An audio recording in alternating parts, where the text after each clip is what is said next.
तर आता आपण करणार आहोत आयुषकामी अध्याय. ठीक आहे. आयुषकामी अध्यायाचं सगळ्यात पहिलं आपल्याला पारायण म्हणजे सगळ्या चॅप्टर्सच्या श्लोकचे पारायण करायला पाहिजे कधी पण तो चॅप्टर वाचायच्या आधी, कारण की मग श्लोक कसे बोलायचे आहेत ते कळतात आणि कोणते वर्ड्स म्हणजे त्या श्लोकच्या सेंटेन्समध्ये कोणते कोणते वर्ड्स आहेत ते कळतात. तर एकदा पारायणचा कोणताही व्हिडिओ बघून घ्या.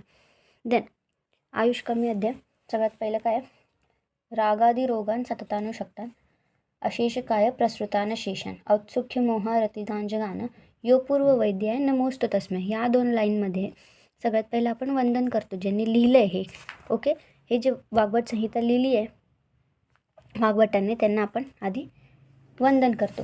नंतर अथात आयुषकामी अध्याय व्याख्यास्यामः म्हणजे आता इथून सुरू होतं. इतिह स्माहू रात्रे आदयो महर्षय हो. आत्रेय हे ऋषी होते, महान ऋषी होते आणि त्यांच्या आत्रेयादयो म्हणजेच आत्रेयान आणि त्यांच्या सारखे अजून जे काही ऋषी आहेत ज्यांनी आयुर्वेदासाठी खूप मेहनत केली आहे व त्याच्यामुळे आपल्याला आयुर्वेद कळते, त्यांना आधी स्मरण करूया. त्यानंतर सुरू होतो आयुषकामी अध्याय. आयुकामय मानेन धर्मार्थ सुखसाधनम आयुर्वेदोपदेशेषु विधेय परमादर. म्हणजेच काय तर धर्म अर्थ आयुकामय मानेन धर्मार्थ सुख साधन. धर्म अर्थ सुख हे जे साधन आहे ते म्हणजेच आयुष्य, म्हणजे आपण कशासाठी जगतो, धर्म अर्थ आणि सुख याच्याच प्राप्तीसाठी आपण जगत असतो. म्हणून जर आपल्याला आयुर्वेदोपदेशेषु विधेय परमादर, जर आपल्याला चांगलं आयुष्य जगायचं आहे तर आयुर्वेदोपदेशेषु विधेय परमादर, आयुर्वेदांच्या उपदेशांचा पहिला आदर केला पाहिजे, आपण त्याचं पालन केलं पाहिजे असं सांगितलं आहे. नंतरचा श्लोक काय आहे, ब्रह्मा स्मृत्वा युषो वेदम प्रजापती मजिग्रहत सो अश्विनोत सहस्त्राक्षम सो अत्रिपुत्रादिकान मुनी. ठीक आहे. आता हे व्हेरी इम्पॉर्टंट लाईन आहे. ह्याच्यात आयुर्वेदाचे अवतरण सांगितले. आयुर्वेदाचे अवतरण काय असतं म्हणजे आयुर्वेद कसा आला, ठीक आहे, म्हणजे ते आपल्याला ते शास्त्र कसं भेटलं हे या 2 सेंटेन्समधून सांगण्यात आले. ब्रह्मा स्मृत्वा म्हणजेच काय, स्मरण करणं. तर ब्रह्मदेवाला आयुर्वेदाचे स्मरण झालं, म्हणजेच त्यांनी लिहिलं नाही आहे, त्यांना आधीच माहिती होतं हे सगळं ज्ञान, फक्त त्यांना एका दिवशी स्मरण झालं त्या सगळ्याचं. ब्रह्मा स्मृत्वा आयुषो वेद, आयुष्याचा वेद म्हणजेच आयुर्वेद. प्रजापती मतिग्रहत. हे बघा, ब्रह्माला आयुर्वेदाचे ज्ञान झाले, त्यांनी दक्ष प्रजापतींना ते दिले. ब्रह्मा स्मृत्वा आयुष्य वेजम प्रजापती मजिग्रहत सो अश्विनौत सहस्त्राक्ष सो अत्रिपुत्रादिकान मुनी. अश्विनी कुमार ह्यांना दिलं. अश्विनी कुमार हे 2 भाऊ होते, ह्यांना प्रजापतींनी ते ज्ञान दिलं आणि त्यांनी इंद्राला दिलं. आता इंद्रदेवाने ते ज्ञान, आता बघू शकता इथे सगळे देव दिले. इंद्रदेवांनी ते ज्ञान ऋषींना दिलं, आत्रेय आदी ऋषी, ओके, आत्रेय ऋषी आणि त्यांच्यासारखे अजून काही काही ऋषी त्यांना दिलं. तर म्हणजे हे ब्रह्मापासून जे इंद्रापर्यंत आहे ते दैविक परंपरा आहे, ती दैविक परंपरा चालली आहे. आणि इंद्रापासून ते जे पुढे जात आहे ते काय आहे, लौकिक परंपरा, म्हणजेच हे धर्तीवर आलं हे ज्ञान. ठीक आहे.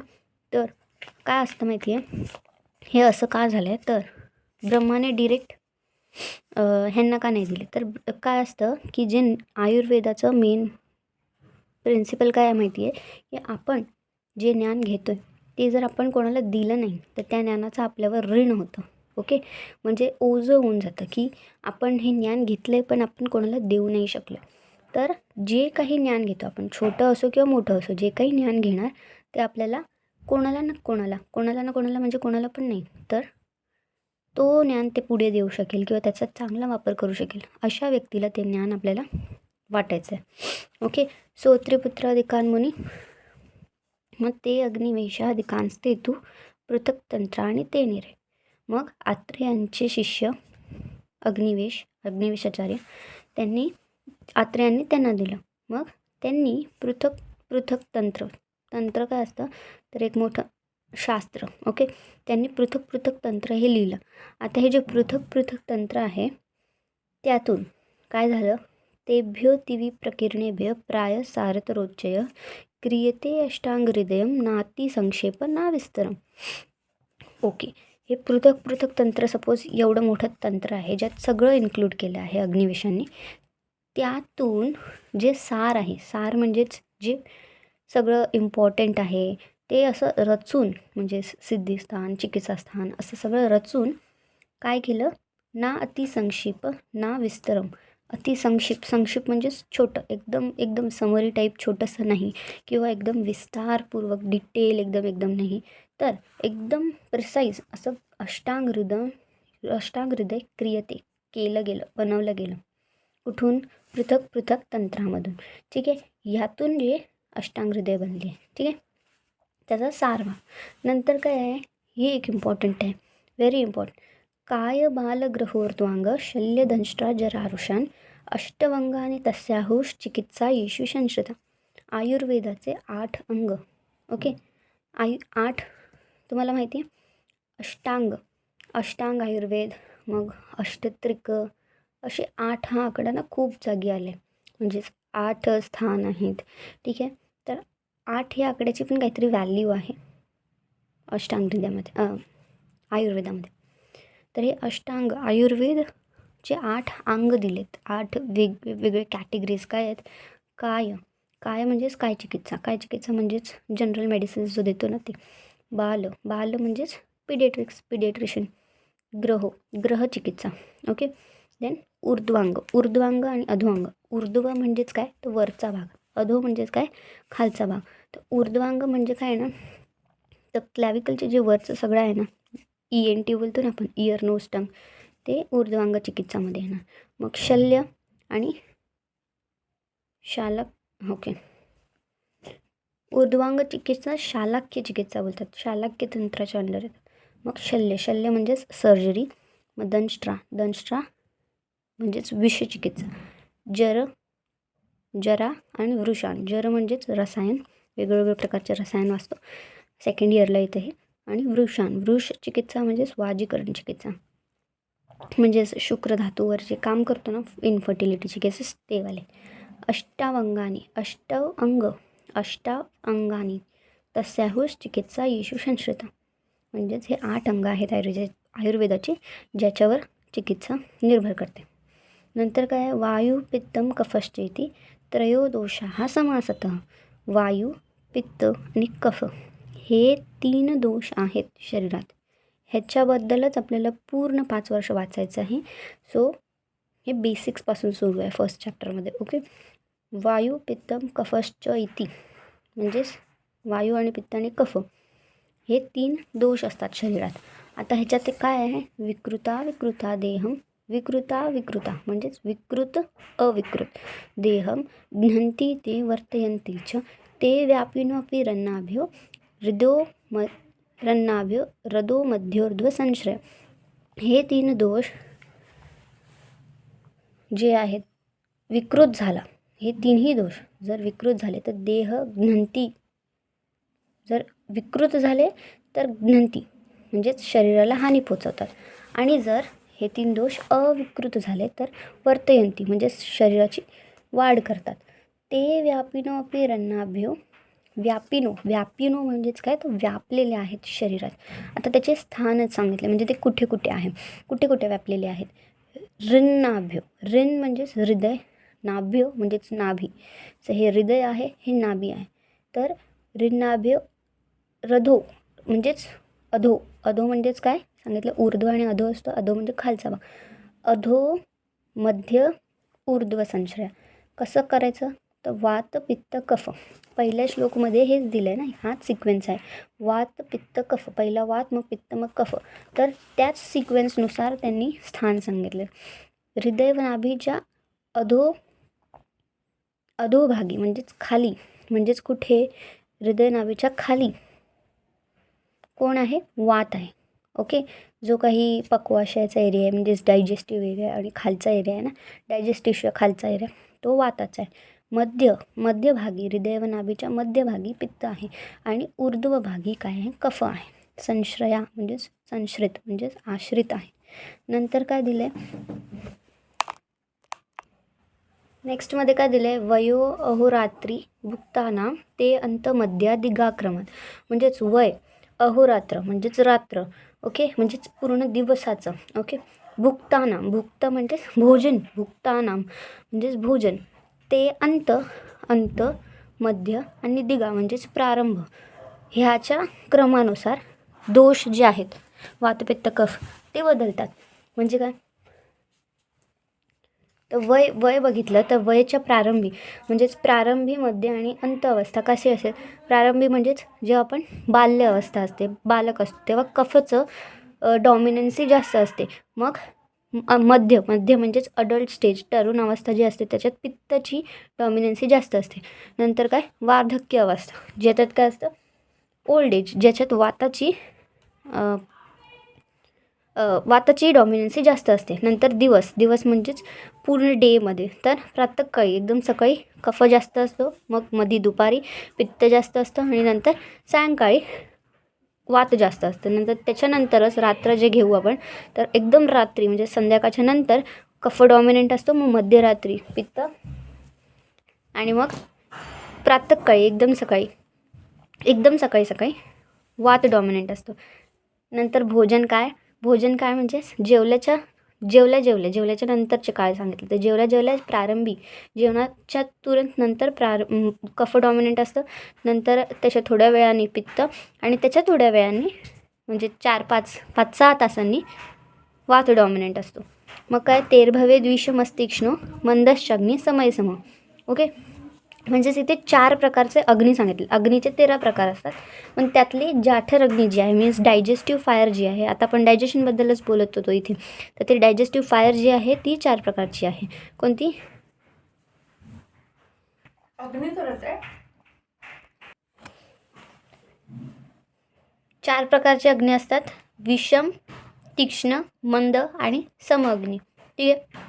हे 4 प्रकार जाठर अग्नीचे प्रकार आहेत. तर विषम अग्नी कधी असतं, तर विषम अग्नी म्हणजेच इरेग्युलर डायजेस्टिव्ह फायर, म्हणजेच ते वाताधिक्यामुळे होतं. तीक्ष्ण अग्नी म्हणजेच खूप जास्त स्ट्रॉंग असणार ती, ते पित्ताच्या अधिक्यामुळे होतं, जेव्हा पित्त जास्त असेल, ठीक आहे. आणि मंद अग्नी आणि समअग्नी, मंद अग्नी हे कफाच्या अधिक्यामुळे होतं, ठीक आहे. आणि समअग्नी हे तिन्ही दोषांचे साम्य अवस्था असेल तर समअग्नी असतं. त्यानंतर कोष्ठाचं वर्णन केलं आहे. कोष्ठ क्रूरो मध्य स्याते समैरपी, म्हणजे कोष्ठाचे 3 प्रकार सांगितले दोषाच्या रिलेशननुसार. तर कोष्ठाचे 3 प्रकार कोणते आहेत, तर क्रूर, मृदू आणि मध्य, ओके. आता क्रूर कोष्ठ म्हणजेच काय, कोष्ठ म्हणजे काय असतं, तर कोष्ठ म्हणजे एक्झॅक्टली काय, तर कोष्ठ म्हणजे असतं स्पेस, आशय, ठीक आहे. आता कोष्ठ ही खूप लॉंग कॉन्सेप्ट आहे, पण इथे आपण आशय म्हणजे GI ट्रॅक घेऊ शकतो, गॅस्ट्रो इंटेस्टिनल ट्रॅक, ओके. तो पण एक कोष्ठाचाच भाग झाला, ठीक आहे. आता त्यानुसार आपल्याकडे 3 प्रकारचे कोष्ठ आहेत, ठीक आहे. कोणते, मृदू, क्रूर आणि मध्य. क्रूर कोष्ठ म्हणजेच काय, तर तिथे ना वातप्रकोप झालेला असतो, ठीक आहे. आता वातप्रकोप झालेला आहे म्हणून जे स्टूल पास आपण घेऊयात, ओके. डायजेशन बरोबर नाही होत आहे, त्यामुळे जे स्टूल पास होत आहेत ना त्याला खूप वेळ लागतो आणि ते हार्ड स्टूल्स होतात, इन शॉर्ट कॉन्स्टिपेशन टाईप लक्षणं दिसतात. नंतर काय, मृदू कोष्ठ, मृदूमध्ये पित्त प्रकोप झालेला असतो. तर पित्त काय आहे, तर अग्नीचा प्रकार आहे, म्हणजेच डायजेस्टिव्ह फायर घेऊयात आपण त्याला, तर तो प्रकोप झाला, डायजेशन छान होणार, म्हणजेच मृदू कोष्ठ, म्हणजेच मोशन्स एकदम इझिली पास होणार. आणि मग मध्य कोष्ठ, मध्यमध्ये काय आहे, तर मध्यमध्ये कफ डॉमिनन्सी जास्त असते आणि समकोष्ठमध्ये पण कफ डॉमिनन्सी जास्त असते. तर मृदूमध्ये पित्त, क्रूरमध्ये वात आणि मध्यमध्ये कफ आणि सममध्ये पण कफ असते, ओके. समकोष्ठ हा पण 4था प्रकार असतो, ठीक आहे. त्याच्यानंतर कफ आहे म्हणजेच काय, ते सेमी सॉलिड मोशन्स होणार, ओके. नेक्स्ट श्लोक आहे, शुक्रार्थ वस्तैर जन्मादौ विषेनेव विशिक्रम तैश्य तिस्र प्रकृतयो हीन मध्यो उत्तमा पृथग समधातू समस्तासु श्रेष्ठा निंदा द्विदोषजा. आता ह्याच्यात प्रकृतीचं वर्णन केलं आहे, प्रकृती कशी बनते, तर प्रकृती काय आणि कशी बनते हे आपण बघूया. शुक्रार्थ, शुक्र आणि आर्त, शुक्र म्हणजेच स्पर्म, आर्त म्हणजेच ओवम, शुक्रार्थ वस्तैर जन्मादव विषेने व विशिक्रमे. म्हणजेच शुक्र आणि आर्तवचं जेव्हा संयोग होतो तेव्हा त्यांच्यातले जे दोष असतात त्या दोषमध्ये कोणता दोष डॉमिनंट असतो ना, त्यानुसार ती जे फिटस डेव्हलप होतं, ते जे गर्भ डेव्हलप होतं ना, त्याची प्रकृती बनत असते. ठीक आहे. तर ती प्रकृती जी आहे ती जन्मताच बनलेली असते. त्या दोषांमध्ये आपल्याला काहीच चेंजेस दिसत नाहीत. पूर्ण लाईफ टाईम जे असते ना, ते दोष सेम असतात आणि ते फक्त जन्मानंतर मेल्यानंतर बदलतात ते दोष. ओके. आणि ते कसं काय ते पुढे बघणार. तर त्याच्यात तैसे तिसरं प्रकृतयो हीन मध्यो उत्तमा पृथक. म्हणजेच प्रकृती 3 प्रकारची आहे. हीन, मध्यम आणि उत्तम प्रकारची प्रकृती. आता त्यात काय समधातू समस्तासू श्रेष्ठ निंदा द्विदोषजा. ओके. समधातू आणि समस्तासू म्हणजेच सम प्रकृती जी असेल ना, म्हणजे ज्या 3ही दोष जे आहेत ते सम प्रमाणात आहेत, अशी प्रकृती या काळी तर नसतेच. म्हणजेच पॉसिबिलिटी कमी असते खूप. ओके. अशी प्रकृती ज्या 3ही दोष समस्थितीत आहेत ती प्रकृती सर्वात श्रेष्ठ आहे. आणि द्विदोष प्रकृती म्हणजे जे 2 दोष असतील प्रॉमिनेंटली, 3 दोषांपैकी 2 दोषांचं डॉमिनन्स जास्त असेल, ती प्रकृती निंदजनक आहे. म्हणजेच ती क्युअर करण्यात डिफिकल्ट पडते. आता बघा, प्रकृती वात पित्त कफनुसार किती टाईपचे बनू शकते. एक दोषश, द्विदोषश आणि समदोषश बनू शकते. ओके. एक दोषश काय असते तर फक्त वात डॉमिनंट असेल खूप जास्त, बाकीच्या दोघांपेक्षा खूप जास्त प्रमाणात फक्त वात डॉमिनंट असेल. मग पित्त किंवा फक्त कफ डॉमिनंट असेल, हे एक दोषश प्रकृती. मग येथे द्विदोषश प्रकृती म्हणजे ज्यात कोणतेही 2 दोष डॉमिनंट असेल, वात पित्त, पित्त कफ, वात कफ अशी कोणती तरी 2 दोष डॉमिनंट असते. आणि समप्रकृती म्हणजे 3ही दोष डॉमिनंट असते किंवा 3ही दोष समस्थितीत असते. तर अशा टाईमला द्विदोषज प्रकृती जी असते, एक दोषच इझी असते ट्रीट करण्यासाठी. का? सपोज कोणता पेशंट आला त्याच्यात फक्त एक दोषच प्रकृती आहे, म्हणजे फक्त वात डॉमिनंट आहे किंवा पित्त किंवा कफ, तर त्यानुसार आपण एकाच दोषाची ट्रीटमेंट पटकन देऊ शकतो. पण जर द्विदोषज प्रकृतीवाले आहेत, आता सगळ्यांचीच प्रकृती आपली द्विदोषच असते. द्विदोषज प्रकृतीमध्ये काय असतं की एकाचं जर आपण वात पित्त आहे सपोज, ह्याच्यात वात डॉमिनंटवर पित्त असं ह्याची प्रकृती आहे, तर काय आता वाताचं चिकित्सा करायला गेलं तर पित्त हलतो, म्हणजे वर नाही तर खाली होणार, प्रकोप नाही तर क्षय होणार. तर पित्ताची चिकित्सा करायला गेलं वात होणार. तर त्यामुळे द्विदोषज प्रकृती निंदाजनक सांगितलेली आहे.